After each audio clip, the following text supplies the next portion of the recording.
At 61, Melinda Gates sits down in a softly lit studio and begins with a simple confession: "I never saw it coming." It's a line that might sound familiar to anyone who's weathered a sudden breakup. But when those words come from one of the most powerful women in the world, co-founder of the Bill and Melinda Gates Foundation, former Microsoft executive, and billionaire philanthropist, they take on seismic weight. This isn't a glossy photo op or a tightly controlled press release. It's a raw, first-person account that peels back the veneer of one of history's most scrutinized marriages. For decades, Bill and Melinda have appeared inseparable, partners in business, philanthropy, and private life. Together, they raised 3 children, steered global health initiatives, and built a legacy of giving. Yet last May, the world watched in stunned silence as they announced their divorce after 27 years of marriage. Speculation ran rampant, from rumors of power struggles at home, to whispered accounts of infidelity, to theories of corporate maneuvering. Now, with this confession, Melinda offers a new narrative rooted not in gossip, but in deeply personal revelation. She pauses, letting the words sink in, then continues. It wasn't a single event. It wasn't a betrayal. It was the slow unspooling of 2 very different visions. In that moment, the cameras linger on her face, composed, yet vulnerable. For years, public statements stressed mutual respect and continued partnership in their foundation. But in this extended interview, Melinda reveals that beneath the collaborative facade, she felt increasingly sidelined and uneasy. She describes late-night boardroom debates where she advocated for more gender-driven projects, programs targeting maternal health, girls' education, economic empowerment, only to watch proposals diluted or dismissed. Critics chalked those compromises up to organizational complexity. Melinda now says they felt like small betrayals. Each decision that diminished her priorities felt like a piece of her voice stripped away. The turning point she recounts came 2 winters ago, during a retreat to Lake Chelan. Melinda had gathered a group of women leaders, entrepreneurs, activists, scientists, to strategize a new initiative, Be Her, focused on women's financial independence. Bill arrived later that afternoon, dressed casually, carrying coffee cups. Melinda recalls offering him an overview of her plans on the porch as snow drifted around them. She laid out her vision: partnerships in West Africa, training programs in Southeast Asia, funding for local microfinance cooperatives. He listened politely, then said, "It sounds great, Melinda, but do we need to move so fast? I'm worried about stretching our resources." Those words, she confesses, felt like a gut punch, not a lack of support, but an undercurrent of control. Melinda pauses again, takes a breath, glancing momentarily at the interviewer. "I recognized something in that moment. I was no longer an equal partner in shaping our world." She shifts in her seat, resuming in a quieter register. "I began to see patterns, projects shelved, executive meetings where my opinions were overruled, a sense that my role was to sign off rather than lead." She describes the sting of realizing that her own influence had plateaued just as she wanted to accelerate change. In private journals she kept during those months, she scribbled notes about losing my voice and fading into the background. Those journals, revealed here for the first time, formed the backbone of her narrative. Yet it wasn't just professional sidelining that eroded the marriage, it was emotional distance. Melinda recalls dinners at home where, instead of conversation, she and Bill both scrolled through emails on their phones. Weekend hikes where he would drift several steps ahead, lost in work strategy calls. She describes a moment in their California garden when she asked if he still found joy in the early days when they would laugh at failed pitches and celebrate small wins.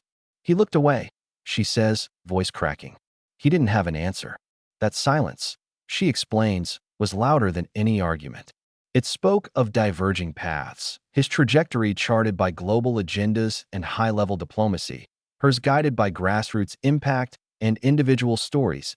As the interview unfolds, Melinda addresses the swirling rumors about infidelity and secret relationships.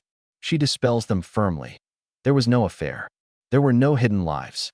Instead, she points to another factor often overlooked: the foundation itself. "Bill and I sacrificed a private marriage to build a public enterprise. Over time, that enterprise became our third partner, an entity with its own demands, calendars, and egos. She speaks candidly of feeling drawn more to science labs in Bangalore and education centers in rural Kenya than to boardroom discussions about global rankings.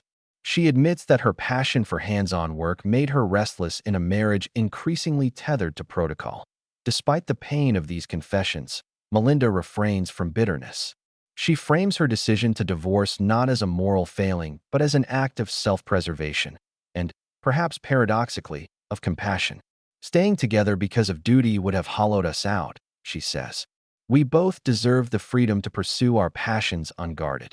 Her tone is laced with regret, but also with resolve, a conviction that ending their marriage preserves the integrity of their work and honors their shared history without sacrificing individual purpose. As she signals that she's nearing the end of her story, Melinda shifts to the future. She reveals a fresh project, codenamed Reinvent, which she will launch independently. It focuses on intersectional programs, combining technology, health, and rights advocacy, with an explicit commitment to equitable leadership. The foundation will remain a part of her life, she says, but no longer as a tied identity. In a remarkable moment of contrast framing, she compares her vision of a collaborative future, open source, decentralized leadership, to the centralized model she felt trapped in. I want to build something that grows, adapts, and lets voices rise from the ground up, she explains, her hands gesturing toward an invisible horizon. The interview wraps with Melinda revealing what she calls her final confession. In freeing herself from a marriage that no longer resonated, she reconnected with her core values. I fell in love again, she says softly, with the person I always was. That moment, more intimate than any boardroom triumph, more transformative than any global initiative, becomes the real reason behind the divorce. An affirmation that personal evolution sometimes demands seismic change. In the months that followed her on-camera confession, Melinda Gates found herself navigating uncharted terrain. She had spoken her truth to the world, but now she needed to live it. The first challenge was co-parenting 3 teenagers under the glare of global headlines. In an early morning email to school administrators, she requested a temporary change in pickup routines to shield her children from reporters camping outside campus gates. She wrote, "We are still a family, and their privacy matters." That single line captured the delicate balance she now had to maintain, standing firm in her decision while preserving stability for the people she loved most at home. The dynamics shifted in subtle, yet profound ways. Melinda describes the moment she first greeted Bill not as husband and wife, but as 2 trusted colleagues sharing morning coffee in the kitchen. She recounts setting down her mug, steadying herself, and saying, "I need this space between us." There was no theatrical confrontation, no raised voices, no dramatic reveals. Instead, they acknowledged that the partnership they had built could no longer sustain the intimacy of marriage. In those hushed exchanges, she felt a twinge of loss for the partner who once stayed up late brainstorming solutions to poverty and disease. But she also sensed relief. For the first time in years, her ideas would face scrutiny without automatic deference to his vision. Behind the scenes at the foundation, morale matters, as staff quietly called it, became a real concern. Longtime employees wondered how the divorce would affect grant approvals and strategic priorities. Melinda tackled these uncertainties head-on. She scheduled open forums at regional offices in Seattle, New York, Mumbai, and Lagos, live streaming Q&A sessions with foundation leaders. She answered questions about program continuity and assured everyone that even as her role evolved, the foundation's mission remained unwavering. Hearing her own voice, candid and compassionate, helped her articulate a new leadership style, one rooted in transparency and collective ownership rather than top-down directives. The divorce's emotional toll surfaced most poignantly one afternoon in a conference room overlooking Lake Union. Melinda invited a small circle of female executives to review draft guidelines for Reinvent. As they discussed funding protocols, she noticed her hand trembling ever so slightly, a gesture she usually masked. She paused, explained that the foundation's resources had once been a symbol of security and connection, and that losing the marriage meant redefining what security meant. One colleague reached across the table, gently squeezed her hand, and said, "Your courage is what binds us." That reassurance, she later wrote in her journal, reminded her why she had chosen this path, even when it felt lonely. Meanwhile, Bill Gates absorbed the news in his own way. Insiders say he retreated into technical work, diving deep into nuclear waste cleanup proposals and agricultural research grants. It was a familiar refuge. Numbers and data offered clarity that personal relationships sometimes did not. In private conversations between the two, Melinda encouraged him to lean on friends outside their shared circles. Mentors from his early days at Microsoft, researchers who had collaborated on malaria eradication studies, old classmates who could offer an arm's-length perspective. She knew that parting as spouses didn't have to mean severing all ties. By maintaining a professional rapport, they could preserve decades of institutional knowledge and mutual respect. Through it all, the world watched every move. Tabloids ran sensational headlines. Bill Cold to Melinda's passion play, or Gates' divorce. Charity in crisis? She learned quickly to ignore the noise, focusing instead on the voices that mattered. Her children, her closest advisors, the communities they served. In an interview with a regional news outlet, she was asked directly whether she feared losing public credibility by admitting fault. She replied, "Credibility is fragile. If you don't own your truth, you lose your own confidence first."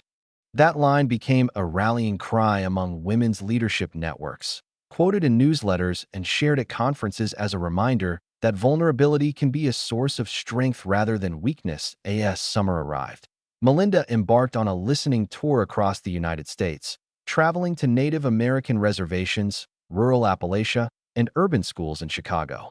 She listened to stories of women who had left marriages but reclaimed control over their destinies. Teachers, nurses, small business owners. Their collective wisdom crystallized her own next steps. She realized that Reinvent needed to be more than a name. It needed to embody a participatory model where beneficiaries co-design programs with funders, breaking the hierarchy she had once found stifling. Back in Seattle, work ramped up on that new initiative. Melinda assembled a global advisory council with equal representation from grassroots activists and corporate leaders. She insisted on an unorthodox rule. Every meeting would start with a story circle where someone with lived experience spoke before any agenda items. It was a direct rebuke to those boardroom moments she had once found dismissive. Now, she zeroed in on empathy and authenticity, believing that policy is not merely written in PowerPoint slides but emerges from human narratives. The first pilot projects launched in Ghana and Cambodia, combining digital literacy training for women with seed grants for local entrepreneurs. When she visited a training center in Accra, she watched participants transform not just their technical skills but their self-perception. One woman stood up and told Melinda, "You showed me that my mind matters." That feedback reinforced Melinda's belief that her divorce, painful as it had been, had cleared space for deeper impact. At the same time, she and Bill worked out a division of labor for existing foundation programs. They co-published a joint letter reaffirming their commitment to eradicating polio and tackling climate crises, initiatives that transcend personal circumstances. Their signature block read, Melinda R. Gates, co-chair, Bill and Melinda Gates Foundation. William H. Gates III, co-chair, Bill and Melinda Gates Foundation. It was a deliberate contrast to the phrasing in her personal statement. I recognized I needed my own path. Professionally, they remained equal co-chairs. Personally, they had agreed to lead separate lives. That duality became the engine of her narrative, the capacity to collaborate where purpose demands unity and to separate where personal growth demands autonomy. In a recent conversation with her younger sister, Melinda admitted that the most profound lesson she gleaned was the importance of honoring both collective vision and individual voice. Sometimes, she said, the greatest gift you can give others is the sight of you standing in your own light. As autumn approached, press coverage began to shift tone. Profiles emerged highlighting her resilience, her innovative leadership, and her unwavering focus on social change. Pundits reframed the divorce not as a scandal, but as a case study in modern partnership, where shared history does not preclude separate futures. Melinda's candid storytelling, once viewed as risky, now set a new standard for transparency among public figures. Other philanthropic couples reached out privately to ask how she managed co-founding an empire while redefining personal boundaries, With Reinvent officially launching, Melinda planned a global summit to bring together program participants, advisors, and media. In her closing keynote, she spoke of divorce as a term that once felt like an ending, but had become a threshold to a new chapter of intentional living. She drew applause not only for her eloquence, but for her willingness to model imperfect courage. That moment validated every difficult conversation she had initiated, every tear shed in quiet halls, and every boundary she had redrawn between her personal life and her public mission. In the next segment, we'll explore the early outcomes of Reinvent, meet some of the women whose lives it has already transformed, and delve deeper into how Melinda's personal journey continues to shape global philanthropy. Stay tuned as we uncover the ripple effects of a confession that changed everything, for Melinda, for Bill, and for millions of people around the world. In the first 6 months of Reinvent, early results began to paint a vivid portrait of what happens when leadership embraces both local wisdom and global support. In Accra, Ghana, the digital literacy cohort Melinda had championed morphed into a women-led cooperative, weaving smartphone skills with traditional weaving techniques. One participant, Etswama, used her new network to secure orders from a boutique in Paris, orders she'd never imagined possible. She sent Melinda a video showing her weaving loom surrounded by excited young apprentices, saying, "Your confidence in me unlocked a door that was always here." That simple testimonial underscored the initiative's ripple effect. By galvanizing grassroots expertise, Reinvent fostered sustainable enterprises rather than short-term handouts. Meanwhile, in Phnom Penh, Cambodia, a pilot program pairing tech mentors with women street vendors yielded equally striking transformations. Vendors learned to create QR code menus that customers could scan, enabling contactless payment and expanding sales beyond foot traffic. One vendor, Saphi, told Melinda on a Zoom call that her income had doubled in 3 months. More importantly, she no longer felt invisible in her own marketplace. "Every time someone scans my code," Saphi said, "I remember that my ideas matter." That sense of agency became the project's North Star. Economic gains were vital, but the true measure lay in the restored sense of self-worth for women long marginalized by systems designed without them. Back in Seattle, Melinda compiled these stories into an annual impact report, an open-access PDF titled Reinvent: Voices and Visions. Rather than burying it behind paywalls, she ensured anyone could download it free of charge, reinforcing her commitment to transparency. The report combined quantitative metrics, income increases, literacy rates, grant disbursements, with qualitative narratives, first-person accounts of triumph and challenge. By layering hard data with human stories, she invited funders, policymakers, and everyday citizens to see philanthropy not as charity, but as co-created innovation. That approach caught the attention of global philanthropy networks. At a conference in Geneva, Melinda was invited to keynote a session on philanthropic renewal. Instead of delivering a polished speech, she opened with a 5-minute story about the Lake Chelan conversation she'd described on camera, the moment she realized her vision no longer aligned. Then she pivoted to the latest Reinvent success metrics, drawing a clear line between personal awakening and program impact. Audience members, UN officials, corporate CSR heads, fellow foundation chairs, leaned forward, captivated by the seamless blend of memoir and movement building. In follow-up conversations, at least 5 major funders requested consultations on replicating her co-design model. Perhaps the most profound outcome has been the shift in how emerging philanthropists view partnership. Younger donors, who once prioritized logo placement on grant announcements, now ask Melinda's team for community advisory boards and shared governance structures. One tech billionaire sent his executive director an excited email. "Let's build a foundation that sounds more like Melinda's Reinvent. No senior vice president of everything, just a circle of people designing programs together." This buzz, sometimes dismissed as trend-chasing, reflects a deeper yearning among new generations for authenticity and agency.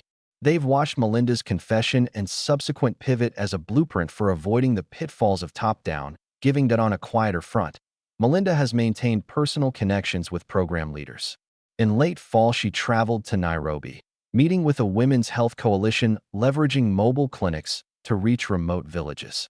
There she met Grace, a midwife who credited a small Reinvent grant with buying solar panels for vaccine refrigeration. Standing beneath a mango tree, Grace told Melinda, "You believed in our vision before we did." That phrase carried the same resonance as those earlier vows, proof that Melinda's decision to pursue her own path rippled outward, reigniting hope and ingenuity far from the corridors of power. Back in her hometown of Dallas, Texas, Melinda convened a local roundtable of community activists and business leaders to pilot a domestic version of Reinvent. They focused on killing women who had lost jobs during pandemic shutdowns, offering blended online courses in project management and small business grants. When Melinda joined the final presentation, she found women standing before her, proudly pitching their new ventures: a home-based bakery, a tech repair kiosk, a sustainable fashion line. Watching them field questions from her advisory panel, Melinda saw echoes of her own journey, stepping into unknown territory, asserting her voice, then guiding others to do the same. All these threads recombined in a final framing moment at the close of the year. A virtual festival of voices streamed to thousands in over 40 countries. Melinda introduced participants with a reminder that had become her guiding ethos. When we give people the power to lead their own stories, we don't just create programs, we create possibilities. She then invited beneficiaries, advisors, and funders onto the digital stage, allowing each to speak for 2 minutes about what Reinvent had unlocked. The result was a tapestry of broken boundaries mended, small businesses launched, refunds and fees waived, and communities revitalized. As the festival closed, Melinda spoke one last time. "This is only the beginning. The world we imagine is the one we co-create." In the wake of Reinvent's initial successes, Melinda's own narrative continues to evolve. She's become a mentor to other leaders undergoing personal transformation, executives stepping down, founders divesting, artists reclaiming their identities. They reach out, citing her divorce confession as inspiration to re-examine their own loyalties and passions. She answers each message personally and sometimes invites them to join her annual retreat, a reimagined Lake Chelan gathering that now includes husbands, wives, partners, and changemakers in a space of mutual support rather than corporate agenda setting. Meanwhile, her 3 children, now young adults, have each found ways to channel their parents' legacy. Their eldest daughter launched an environmental research fellowship in the Arctic. Their middle son developed a platform connecting rural teachers with digital resources. Their youngest child organized a citywide art festival emphasizing social justice. Melinda watches these endeavors with pride and perhaps a touch of amazement, recognizing that creating space for personal evolution often seeds exponential growth in others. Ultimately, Melinda Gates' divorce confession was never just about the end of a marriage. It was the overture to a radical reinvention of leadership, partnership, and purpose. By speaking her truth at 61, she broke a confining paradigm and catalyzed a movement where authentic collaboration supersedes hierarchical control. Her journey reminds us that when we honor both our collective missions and our individual voices, we unleash transformative power in ourselves and across the world. And as Reinvent continues to scale, guided by those who know their own stories best, it stands as living proof that the real reason behind Melinda's divorce was the liberation of untold potential.